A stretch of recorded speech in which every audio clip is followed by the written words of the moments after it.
You know, after watching the Liberal Party debates this week, in my reaction video, I said I expect Pierre Poilievre to absolutely ruin Mark Carney in a debate. I stand by that.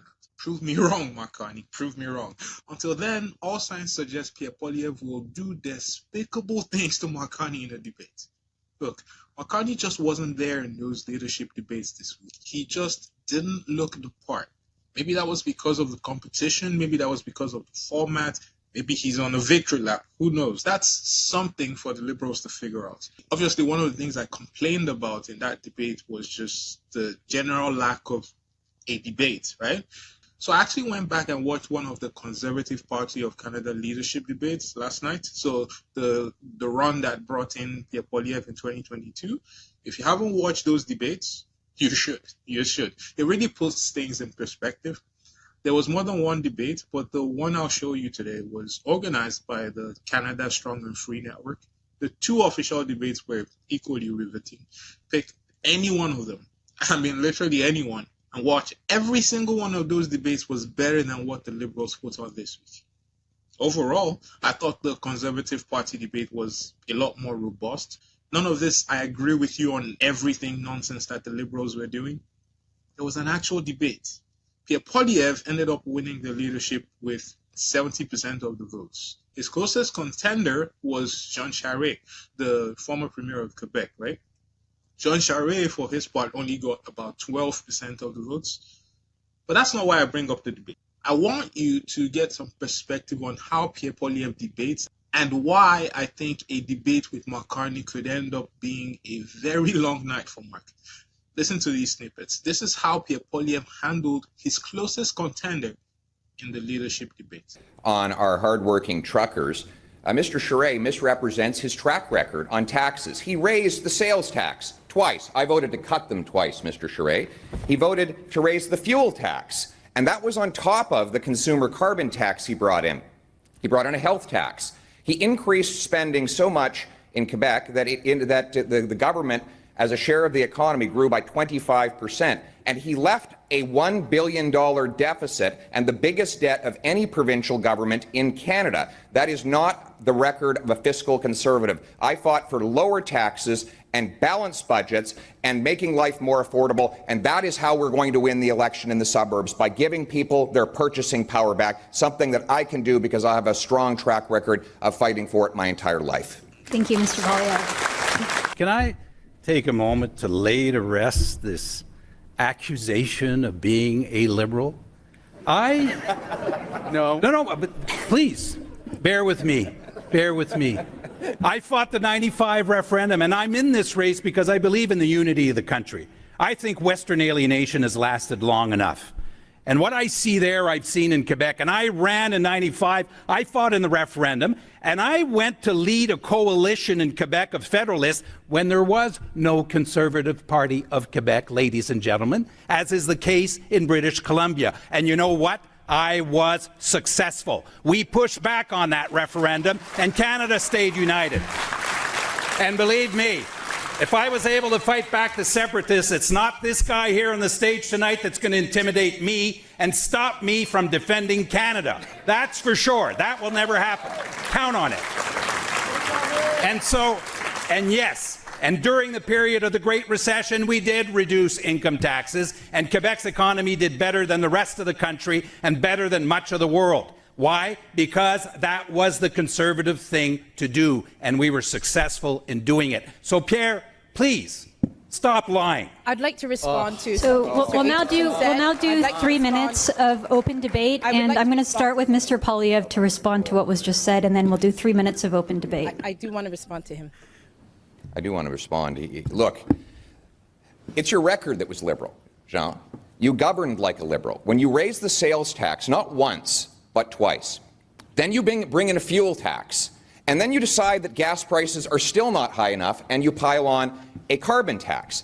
And then you raise income tax in the form of something you called a health tax. That is not conservative, no matter what you call it. It's not your name as a party that was liberal. It was your track record of more debt, higher taxes, and more expensive government that was liberal, Mr. Charest. You can try to run from your record all you want, But the reality is that's what you did when you were there. And it is not just your record on fiscal conservatism issues. You blocked shale gas development. Now you claim you've changed your mind. You brought in a long gun registry after we got rid of it, going after farmers and hunters instead of inner-city criminals. I could go down the list of all the Liberal policies that you brought in that you're trying to hide from today, but we don't have enough time to go through them all. I am a true conservative. I've stood for the same things my entire life. I'm not just putting on temporarily a blue shirt to cover up a red shirt underneath it in order to take over the party. Thank you, Mr. Poilievre. Let's go to you, Mr. Charest. Well, we don't have to go down a long list. Why did you oppose the fact that I reduced income taxes? Yes, you were part of a government that opposed. You can't rewrite history, Pierre. You can't rewrite the facts to fit your rhetoric. You were in the House. You were part of the government that opposed the fact that I reduced income taxes. What are you talking about? Yes or no? No, I did not. I was not. I never commented on your income. Fine. Frankly, Mr. Charest, you didn't cut income tax, so there was no income tax cut to oppose. You raised taxes. You raised consumption taxes. You raised health taxes. You raised every tax, and you canceled out any minuscule reductions that would otherwise have been realized. If you can't get that right. Furthermore, Mr. Charest, if you can't get that right, how can you get the rest right? Mr. Charest, he reduced income taxes, and the credit rating agencies actually said that that's what allowed Quebecers to come through the Great Recession much better than anyone else. If you're ready to misrepresent those facts, what other facts are you? You left Quebec the most indebted province in all of Canada. That is your record on finance. You raised the sales tax. No one will trust you in an election on inflation because you raised inflation when you raised the sales tax. I cut the GST. That's what the Harper government did. And if you take a minute to stop attacking the Harper government, which is the party that all of us are supposed to be part of, then maybe you would recognize all of the good that that man did for this country. Thank you, Mr. Poilievre. We'll now move to Dr. Lewis. Okay, another question that will be posed to each of you, and you will again have 45 seconds to answer. Our current Prime Minister, Justin Trudeau, is very eager to import American culture wars into our country. In 2020, he did this with Black Lives Matter. He is currently trying to do this with the sensitive issue of abortion due to what's happening with the U.S. Supreme Court. As Prime Minister, how would you approach American culture wars? And how would you approach the eagerness of Liberals to import them into our country? We'll start with you, Mr. Charest. This is central to this leadership race. We have a choice. And Canadians who are watching us see this choice. Either we're going to go down the road of American-style politics with the division and the polarization, the hot button, the sloganism, the attack dog attacks, or we're going to stay Canadian. And we will be the Canadian Conservative Party that we should be and that we're destined to be and that they want us to be. A national party able to connect all parts of the country, whether it's Alberta, Quebec, or Ontario. That is what we're destined to be. So, no, we should not import American politics into this country. And we should stand for what we believe in and the values that we believe in as Canadians. And I will fight that style because for Canada, keep in mind, this type of politics, Americans may be able to survive. But for Canada, this type of politics will be extremely damaging to the fabric of the country. A country of regions, of languages, of diversity should not have to put up with American-style politics. The radical left and the government and Justin Trudeau believe that if they can divide people on race, gender, and now vaccine status, and by next year they'll have thought of a new way to divide us, then that you'll be afraid of your neighbor and you'll turn to the state to give them more power. It's called divide and conquer. Don't worry that you can't afford food or a house or gas up your car. Be afraid of your neighbor or your trucker or your local co-worker. That is a deliberate strategy. You see, control is something people fight over. Freedom is something you fight for. There's only so much control to go around. That's why people fight over it. However, there's enough freedom for everybody. If your neighbor gets more freedom, it doesn't mean you get less. If the immigrant gets the freedom to work as a doctor, you get the freedom to have a doctor. More freedom for one is more freedom for another. That's why we should unite for freedom. 1 minute left. Open rebuttal. Anybody's welcome to interject. Yeah, I've got one. Mr. Giovanni, you know, if we're going to unite this country, we have to come clean. Mr. Charest needs to come clean with how much money he got from Huawei. We need to know the truth here. The Liberals are going to ask that. He's never told us how much he got paid. This is a company whose software and hardware has been banned from the 5G networks of 4 of the 5 I countries because of allegations, and in many cases proven, that they have used it for espionage. Mr. Charest, how much money did you get from Huawei when you were working for them, either directly or indirectly? Just the number, please. How much? Just the number. Can I? Mr. Charest. Are we talking about the company that Stephen Harper welcomed into Just Canada? the number, please. How much? In 2012. How much, sir? We're not on a student council here, Pierre. How much? Pierre, this is not a student council. Please. How much? This is the security of our country, Mr. Charest. It's not a laughing matter. How much did you get from Huawei? Answer the question. This is a company that was welcomed into Canada by Stephen Harper to tell us in the truth about how much. 2012 for the telecommunications companies. How much? And that's what Huawei did. Welcomed in by a conservative government. How much did you I am very proud of the fact that I Mr. also Charest, worked how much? to Answer free the the 2 Michaels and to bring them back home. And if you want evidence of that, ask the wife of Michael Kovrig, Bina Najibullah. One at a time, please. One at a time. Paid you Mr. to free the Poilievre. 2 Michaels. Come on. You got some swampland to sell us Mr. Charest, in Florida, if you too? can continue. Come on. How much? Mr. Charest, please, the floor is yours. Thank you. I'm going to stop there, but what you see here is that Pierre is very aggressive in these debates. I mean, his aura, his tone is pretty aggressive in general. So I think he will do absolutely despicable things to Mark Carney in the debate. I'll level with you, though. I do not want Pierre Poilievre to coast into office. I want to see him challenged. I can say this because I'm actually pretty centrist. Watch the Liberals attack me now. They're going to go, but Victor, you spent this whole time talking about how shit Mark Carney will be in a debate. How can you be neutral? That's the thing. Objectively speaking, tell me if you came away from those debates this week with any confidence that Mark Carney is able to deliver a message that resonates with Canadians. Honestly, I think if the Liberals win, it will probably be because of Donald Trump. If they win, they should build Donald Trump a statue or maybe an altar or something where they can bring orange spray tan bottles. There's a joke in there somewhere. See if you can find it.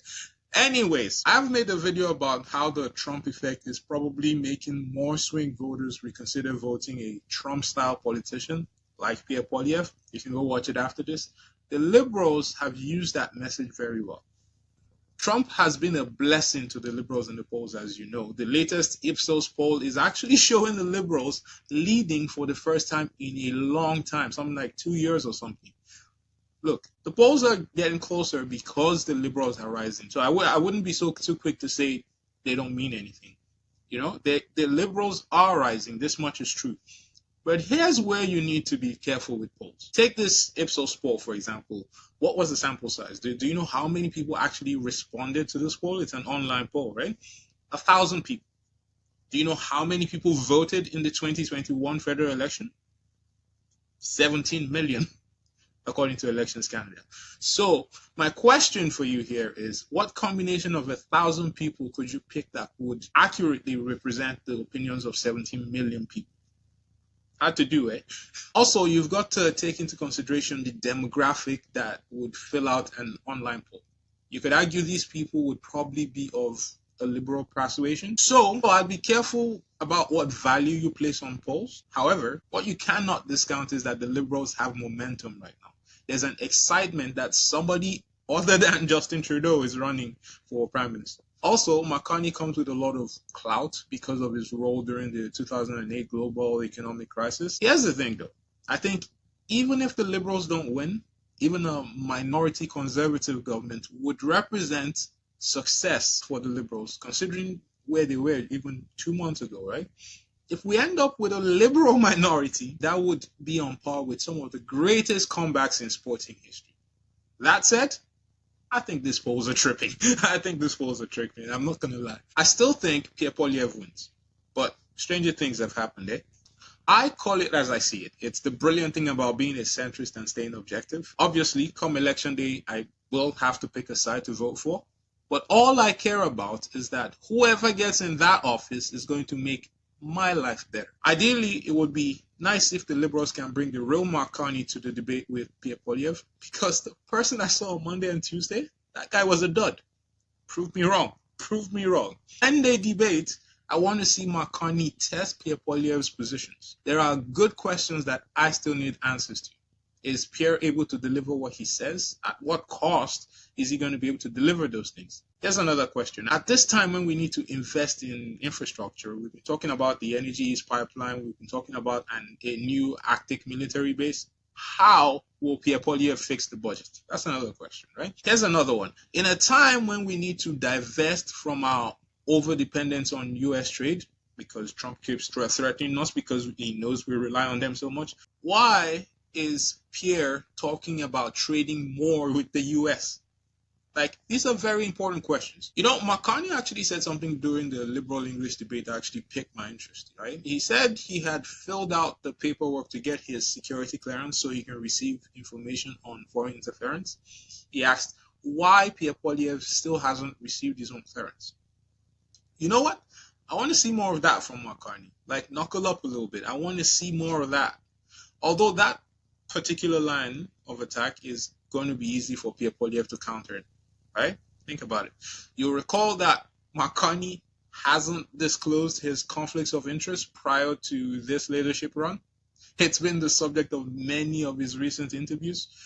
So you're telling me that they will give this man access to top secret information without knowing who he's dealing with? I'd say that's a bigger security risk than Pierre Poilievre not receiving security clearance, wouldn't you? That one's going to be easy for Pierre Poilievre to counter, but I like the idea for Mark Carney. I want to see more of that. I'd like to see him knuckle up a little bit, kind of bring a bit of fight to the race. Here's what I think. I think Pierre will probably rough him up pretty good in the debate, but maybe there are other avenues for Mark Carney to get his message across to Canadians. I think he is losing the social media war right now. Can you believe Mark Carney does not have an official YouTube page right now? I was actually looking for his page on YouTube because I wanted to do some research, and it just came up empty. Yeah, there's people covering him on YouTube, but he himself doesn't have a YouTube page. His team is more active on X and on Instagram. I think that's a mistake. I think you leverage every single bit of social media you can use to get your story out there. The moment he's letting the Conservatives tell people who he is, right? His team needs to do better. They need to do better here. So I would recommend, to the Mark Carney team, go on podcasts, sit down for interviews, but do everything to tell your own story and ensure that people understand what your vision is. Anyways, you guys let me know your thoughts. How do you see a debate between Mark Carney and Pierre Poilievre playing out? If you've already chosen a side regardless of the debates, I want to know which side you're riding for and why. And if you're new to the channel, don't forget to subscribe and join the conversation. I'll see you next time. Take care, guys.